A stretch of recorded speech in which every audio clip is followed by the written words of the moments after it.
Hello Young Justice fans, Dark Superboy here with another video on our beloved superhero series. Today we are going to be breaking down the images and information we have for the next episode of Young Justice Outsiders, episode 23, Terminus. Let's begin.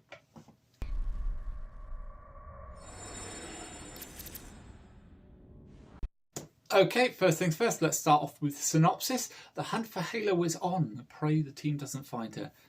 Now, this is obviously continuing on from the kidnapping of Halo in the last episode via Granny Goodness, and the team are going to be aware of what the anti-life equation is and what they're going to be using Halo for because of Brion and Terra's presence during Granny's monologuing of the effects of the X-Pit combined with Halo to create the anti-life effect.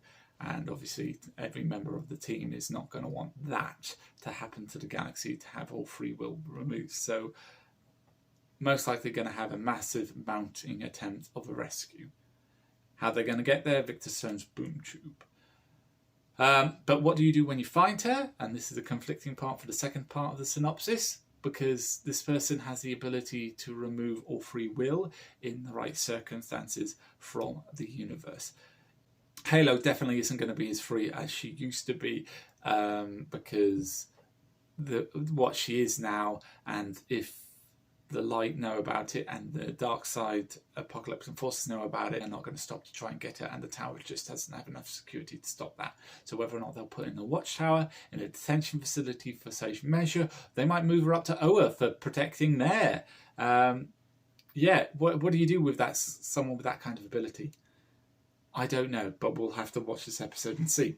But on to the images. Granny Goodness looking, well, this is the apocalyptic Granny Goodness, looking disturbing as always in most likely the orphanage, because continuing on from the theory of if the Halo is to go with the anti-life machine is currently in the orphanage, or last time we saw it was in the orphanage, therefore it would be most prudent to keep the two together for research purposes.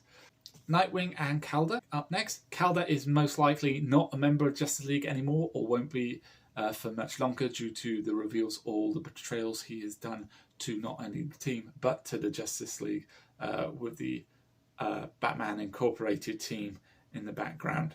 So yeah, he's most likely here on his own accord to help out. Garfield, Forager, Aquaman, Cyborg and Terra all watching a screen, most likely Earthside Granny Goodness, because no one can make Garfield that annoyed except for Granny Goodness.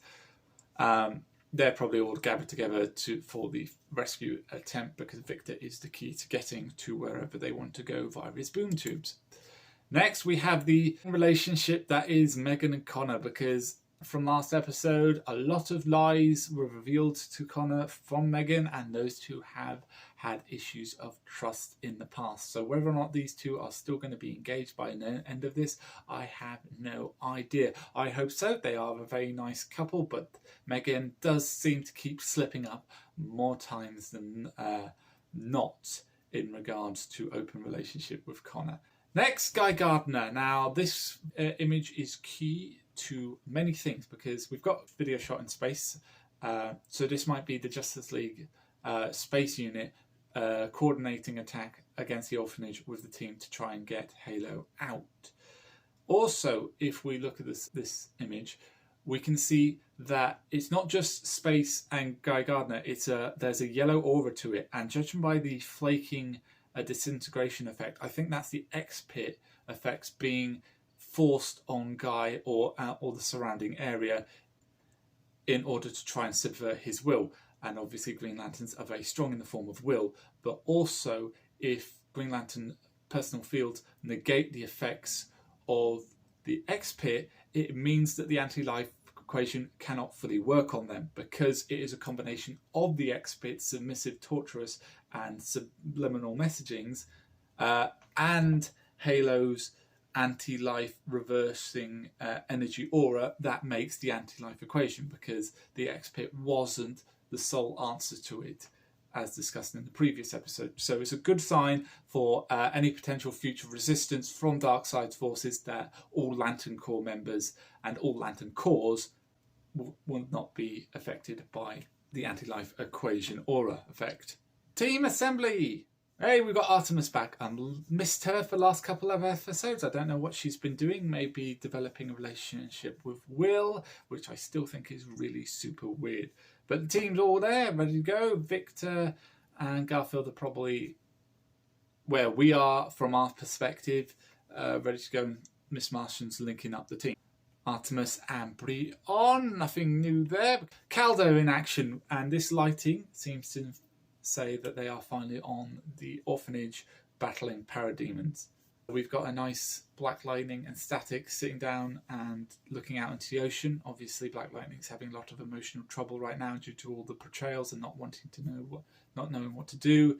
And this might be a good scene of Static kind of trying to help him out, as Black Lightning's been trying to help him out all those years. I think it would be more effective if we actually saw that rather than the two chances we have of season 2 where Black Lightning said, I'm going to train you, and the beginning of season 3 where said, I'm sorry, I'm not going to train you anymore. We didn't get to see any of that at all, which I missed because Static is normally portrayed as learning by himself.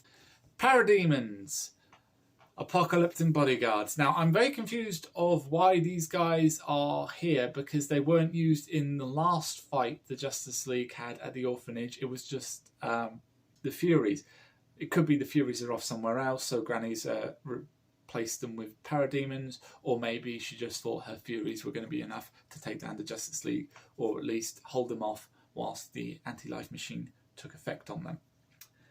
And then another alien, we've got Forager's X-Alpha, who is probably there because of all those seeds of doubt and mistrust sown by Miss Martian's brother in one of the first episodes of the beginning of the season, where mistrust was sown against him and the New Gods of New Genesis.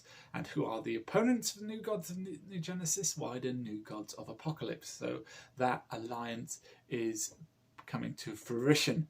And then finally we have Granny Goodness and Halo. Granny Goodness, Apocalypse, and Granny Goodness and Halo in still being restrained, most likely being experimented on to expand the effects of the anti-life equation. Whether or not they will be used, or she will be used against the team, I have no idea. This is so tense. And this isn't even the final 3 episodes. This is the episode before the final 3 episodes. But speaking of final 3 episodes, I've actually managed to get that day off, so I will be doing my first ever reaction of the final episode of season 3. So I look forward to doing that, and hopefully you guys look forward to seeing that. But that's it. That's all I got. That's all the information I have and images I've got on the Young Justice next episode. Let me know what you think. If you think I've missed anything, please comment below. I've been Dark Superboy. This has been a video on Young Justice. Please like, comment and subscribe. And as always, let hope burn bright. Goodbye.